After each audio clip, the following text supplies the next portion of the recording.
रामू की। रामू एक बहुत ही गरीब किसान था। उसकी पत्नी का नाम मधु था और उसके छोटे बेटे का नाम चिंटू था। रामू था तो बहुत ही मेहनती, लेकिन उसे उसकी मेहनत का फल नहीं मिल पाता था। वो और उसकी पत्नी दोनों सारा दिन खेत में लगे रहते थे। माँ, अब मुझे बहुत तेज भूख लग रही है। क्या मैं पिताजी को खाना खाने के लिए बुला लाऊं? हाँ हाँ, जाओ बेटा, मैं तो उन्हें कब से बुला रही हूँ, लेकिन वो है कि मेरी कुछ सुनते ही नहीं है। फिर चिंटू रामू को बुलाने के लिए गया। पिताजी, आप जल्दी से खाना खाने चलो ना। आप कब से काम ही कर रहे हो, मुझे बहुत भूख लग रही है। फिर रामू अपने बेटे चिंटू के साथ अपनी पत्नी के पास चला गया और उसकी पत्नी ने सबके लिए खाना परोसा और वो सब खाना खाने लगे। भगवान से इस बार यही प्रार्थना है कि ठीक से बारिश हो, वरना बहुत दिक्कत हो जाएगी। पिछले साल ठीक से बारिश न होने के कारण अपनी मेहनत बर्बाद हो गई थी। बस भगवान इस बार ऐसा बिल्कुल नहीं हो। इस बार रामू ने मधु के सारे गहने बेचकर खेत के लिए बीज और खाद खरीदे थे। रामू बहुत ही मेहनत से अपने खेत में अपने बीज बो रहा था। उसे उम्मीद थी कि इस बार उसकी फसल बहुत अच्छी होगी। कुछ महीनों बाद उसके खेत में फसल उग जाती है, लेकिन पकने से पहले ही बारिश न होने की वजह से उसकी फसल सूख जाती है। ये देखकर रामू बहुत दुखी होता है और अपने घर चला जाता है। आप हिम्मत मत हारो, आप एक बार फिर से कोशिश करो, क्या पता इस बार बारिश हो जाए और अपनी फसल अच्छी हो जाए। इस बार तो तुम्हारे गहने बेचकर बीज और खाद ले आया था, लेकिन अब मैं कहां से लेकर आऊं पैसे बीज और खाद खरीदने के लिए? आप अपने गांव के सेठ मनीराम से पैसे उधार ले लो। अब अपने पास केवल एक ही चारा है, क्योंकि अपन ऐसे हाथ पे हाथ धरे तो बैठ नहीं सकते। मेरा उसके पास जाने का बिल्कुल भी मन नहीं है। वो बहुत ही बदमाश आदमी है। एक बार जो उससे पैसे ले लिया तो उसका ब्याज कभी खत्म ही नहीं होता। पता नहीं वो अपना किस हिसाब से हिसाब चलाता है। अपने पास इसके अलावा कोई और उपाय भी तो नहीं है। फिर थोड़ी ही देर में रात हो जाती है, लेकिन रामू को नींद नहीं आ रही थी, क्योंकि उसे समझ नहीं आ रहा था कि वो पैसों का इंतजाम कैसे करे। सेठ मनीराम से पैसे तो तुरंत मिल जाएंगे, लेकिन गांव के कई लोग उसके जाल में फंस चुके हैं और जो भी उसके जाल में फंसा है उसने अपनी पूरी जमीन तक गंवा दी है। मुझे समझ नहीं आ रहा कि मैं क्या करूं, कहां से लेकर आऊं पैसे। अगर पैसों का जुगाड़ नहीं हुआ तो खेती कैसे करूंगा। रामू की इस तरह सोचते सोचते ही सुबह हो जाती है। रामू बेचारे ने न चाहते हुए भी सेठ मनीराम के यहाँ पैसे लेने के लिए चला जाता है। अरे आओ आओ रामू भाई, बताओ कैसे आना हुआ। सेठ जी, मुझे वो कुछ पैसों की जरूरत थी नए बीज और खाद लाने के लिए। अरे तो इसमें इतना डरने वाली कौन सी बात है। हम तो बैठे ही पैसे देने के लिए हैं। हम तो जरूरतमंद लोगों की सेवा ही करते हैं। पता है रामू, ये जीना भी क्या जीना है। अगर आप किसी की मदद ना करो तो मैं तो भगवान का शुक्रिया अदा करता हूँ। मुझ जैसे इंसान को भगवान ने तुम लोगों की सेवा करने के लिए चुना। रामू को मनीराम की बातें सुनकर बहुत गुस्सा आ रहा था, लेकिन वो इस समय चुपचाप खड़ा होकर उसकी बातें सुन रहा था, क्योंकि उसे पता था कि अभी उसकी मदद वही कर सकता है। अरे रामू, क्या सोच रहे हो, बताओ तुम्हें कितने पैसे चाहिए। मालिक, अभी मुझे 15,000 रुपए की जरूरत है। अरे तुम 15,000 रुपए लो या 30,000 लो या 50,000 रुपए लो, लेकिन तुम्हें पता है ना, ब्याज तो पूरे 25% से कम नहीं लगेगा। रामू मजबूर था, इसलिए उसने सेठ से पैसे लिए और वहाँ से चला गया। चालू आदमी कहीं का 25% ब्याज ले रहा है और ऊपर से बोल रहा है कि समाज सेवा कर रहा हूँ। लेकिन दुख तो इसी बात का है कि भगवान भी ऐसे लोगों की ही मदद करते हैं। हम जैसे लोग तो इधर उधर की ठोकरें ही खाते हैं। फिर रामू बीज और खाद लेकर अपने घर चला जाता है। फिर अगले दिन सुबह होने पर रामू अपने खेत में बीज बो देता है और थोड़ी बारिश भी हो जाती है। जिससे रामू की फसल बहुत अच्छी तैयार हो जाती है। देख रही हो मधु, इस बार अपने खेत में कितनी अच्छी फसल हुई है। और इतनी अच्छी फसल होना ही एक किसान की जीत होती है। और ये सब कुछ तुम्हारी वजह से ही हो पाया है। अगर तुम मुझे हौसला नहीं देती तो आज अपने खेत में इतनी अच्छी फसल नहीं हो पाती। और तुमने भी अपने खेत में बहुत मेहनत की है। अब अपने जल्दी ही अच्छे दिन आने वाले हैं। जी, ये तो बस भगवान की ही कृपा है कि इस बार अपनी फसल बहुत अच्छी हुई है। अब अपन जल्दी से सेठ मनीराम का कर्ज भी चुका देंगे। ये सब बातें करके दोनों अपने घर चले जाते हैं। फिर उसी दिन रात को बारिश शुरू हो जाती है।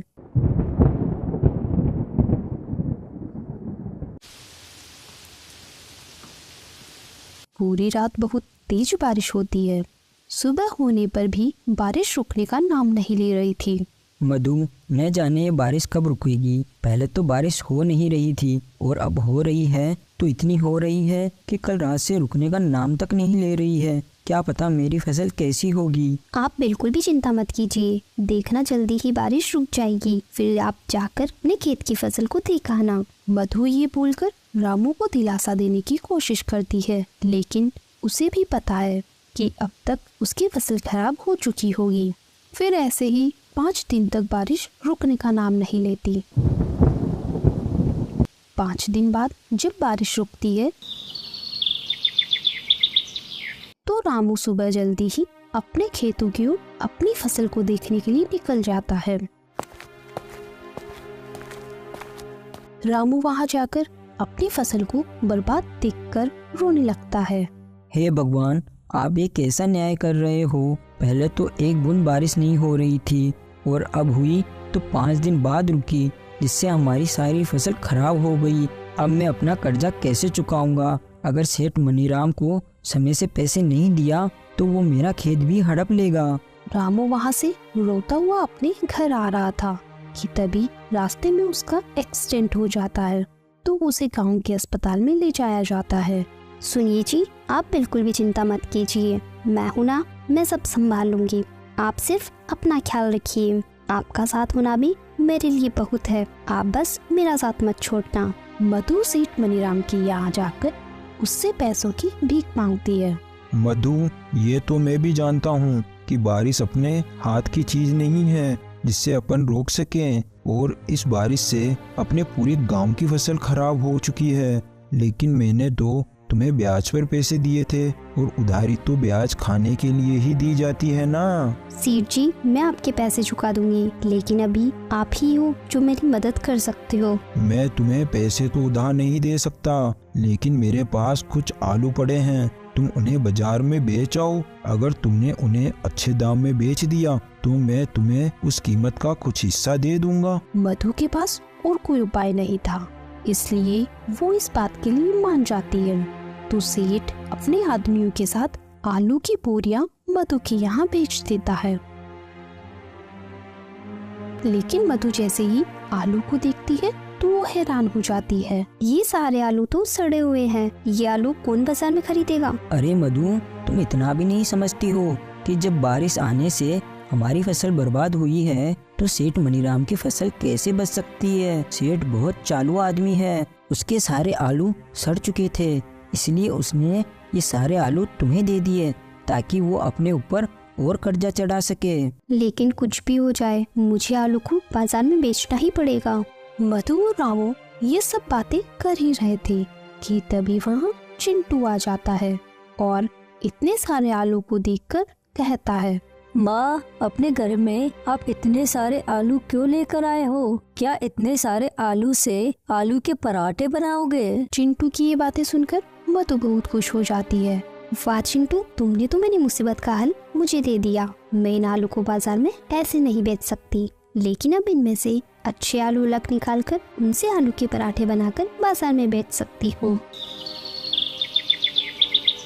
फिर अगले ही दिन से मधु बाजार में आलू के पराठे बनाकर बेचने लगती है। कुछ ही दिनों में उस गांव में मधु के आलू के पराठे बहुत ही मशहूर हो जाते हैं। ये सब देखकर सेठ मनीराम को बहुत जलन होती है अरे इस तरह तो ये मधु मेरा सारा कर्जा चुका देगी। मुझे क्या पता था कि सड़े हुए आलू को इस तरह भी इस्तेमाल कर सकती है, वरना मैं इसे ये आलू कभी नहीं देता। सेठ मनीराम मधु की इतनी बिक्री देखकर परेशान हो रहा था, तो वही मधु के मन में भी अब लालच आने लगा था और अब मधु खराब और सड़े हुए आलू से भी पराठे बनाकर बेचने लगी थी। मधु, ये क्या कर रही हो तुम? ये आलू तो पूरी तरह सड़ चुके हैं। अगर तुम इनसे आलू के पराठे बनाओगी तो सबको पता चल जाएगा। इस समय मुझे अपने परिवार के आगे कुछ भी नजर नहीं आ रहा। अगर हमें सेठ मनीराम के कर्ज से बचना है तो हमें ये करना ही होगा। और मैंने इसमें गरम मसाले ज्यादा डाले हैं तो किसी को पता भी नहीं चलेगा। लोगों को सिर्फ गरम मसाले की ही खुशबू आएगी। ऐसे ही कुछ दिन बीत जाते हैं और मधु सेठ मनीराम का सारा कर्ज चुका देती है। अभी तुम्हें मुझे 15,000 रुपए और देने होंगे। किस बात के? सेठ जी, मैंने तो आपका सारा कर्ज चुका दिया, तो मुझे आपको किस बात के 15,000 रुपए देने होंगे? और अब तो मैंने अपने खेत में आलू की फसल भी उगाना चालू कर दिया, तो मैं अब अपने खेत के आलू से ही पराठे बनाकर बेचूंगी। अगर तुमने मुझे हर महीने 15,000 रुपए नहीं दिए तो मैं गांव के सभी लोगों को बता दूंगा कि तुम सड़े हुए आलू से पराठे बनाकर बेचती हो। सेठ जी, अगर आपने ऐसा करने की सोची भी तो याद रखना, वो सड़े हुए आलू आपने ही मुझे दिए थे। पूरे गांव को ये बात बता दूंगी मैं। मधु की ये बातें सुनकर सेठ मनीराम चुप हो जाता है। ऐसे ही कुछ दिनों में रामू भी बिल्कुल ठीक हो चुका था और उन्होंने अपने खेत में पानी की समस्या से बचने के लिए कुआं भी खुदवा लिया था। और अब वो दोनों पति पत्नी अपने खेत में आलू की फसल उगाया करते थे। रामू आलूओं को बाजार में बेचा करता था और जैसे ही आलू खराब होने लगते तो मधु उनसे आलू के पराठे बनाकर बेचा करती थी। कुछ दिनों बाद सेठ मनीराम गांव के कुछ लोगों को बहला फुसलाकर रामू के यहाँ लेकर जाता है। गांव वालों, अब तुम सब इस मधु के घर की तलाशी लो और देखो कि ये सड़े हुए आलू से पराठे बनाकर बेचती है। ये बात सुनकर मधु घबरा जाती है। अरे, आप लोग ऐसे कैसे मेरे घर की तलाशी ले सकते हैं? ऐसे कैसे तलाशी ना ले? तुम आलू के पराठे बेचकर इतनी तरक्की कर रही हो, जरा हम भी तो देखें तुम किस तरह के आलू इस्तेमाल कर रही हो। तुमने देखते ही देखते अपने खेत में कुआं खुदवा लिया, अपने बच्चे को शहर पढ़ने के लिए भी भेज दिया और तुमने मेरा सारा कर्जा भी चुका दिया। फिर गांव का एक आदमी मधु के घर की तलाशी लेता है तो उसे अच्छे आलू ही मिलते हैं। अरे सेठ जी, आपके बेकार में ही गांव की औरत को परेशान कर रहे हो। मधु बेचारी तो कितने ताजा और साफ आलू ही इस्तेमाल कर रही है आलू के पराठे बनाने में। सेठ जी, आप तो फालतू ही बेचारी को बदनाम कर रहे हो। गांव के आदमी को अपना पक्ष लेते देख, गांव वालों, आप सबको तो पता ही है ये सेठ मनीराम कैसा है। ये चाहता था कि मैं इसका कर्ज ना चुका पाऊं और ये मेरी जमीन हड़प ले, लेकिन मैंने ऐसा नहीं होने दिया। मैंने इसका सारा कर्ज चुका दिया, इसलिए ये ऐसा कर रहा है। अरे, हम गरीबों को परेशान करना ही तो इन अमीर लोगों का शौक है। चलो भाई लोगों, ये सेठ मनीराम तो हमारा समय खराब कर रहा है। ये कहकर सभी लोग वहाँ से चले जाते हैं। अरे, तुम तो सच में खराब आलू से ही आलू के पराठे बनाती थी ना, तो फिर अपने घर में ताजा आलू कहाँ से आए? मुझे पता था सेठ मनीराम कुछ ना कुछ जरूर ऐसा करेगा, इसलिए मैंने पहले ही सड़े हुए आलू छिपा दिए थे। देखो, अब हमारा बेटा शहर में पढ़ रहा है और सेठ मनीराम का कर्जा भी हमने चुका दिया है और अब हम दोनों अच्छे से कमा भी रहे हैं और हमने अपने खेत में पानी की समस्या से बचने के लिए कुआं भी खुदवा लिया है। इसलिए अब तुम्हें लालच नहीं करना चाहिए। आप बिल्कुल सही कह रहे हो। ये तो मैंने अपने दिमाग से घर के सारे आलू छिपा दिए थे, वरना पूरे गांव में हमारी बदनामी हो जाती और हमें गांव से निकाल दिया जाता, तो अपन फिर से रोड पर आ जाते। मैंने जो भी किया अपने परिवार के लिए किया, अपने हालातों की वजह से किया, लेकिन जब अब हालात सुधर चुके हैं तो अब मुझे भी अपनी गलती को सुधार लेना चाहिए। आज के बाद मैं अब हमेशा अच्छे आलू का इस्तेमाल करूंगी और खराब आलू का राज हमारे बीच ही रह जाएगा। उस दिन के बाद से ही मधु खराब आलू से पराठे बनाना बंद कर देती है। तो दोस्तों, हमने इस कहानी में देखा कि किसान होना इतना आसान नहीं है। किसान के सर पर हमेशा मुसीबत मंडराती रहती है। बारिश कम होना भी किसान के लिए मुसीबत है और ज्यादा होना भी किसान के लिए मुसीबत है। एक किसान का जीवन हमेशा मुसीबत से भरा हुआ रहता है और हमें इस कहानी से यही सीख मिलती है कि हमें लालच नहीं करना चाहिए, क्योंकि लालच के चलते हमारे पास जो कुछ भी होता है हम उसे भी गवा देते हैं। Thanks for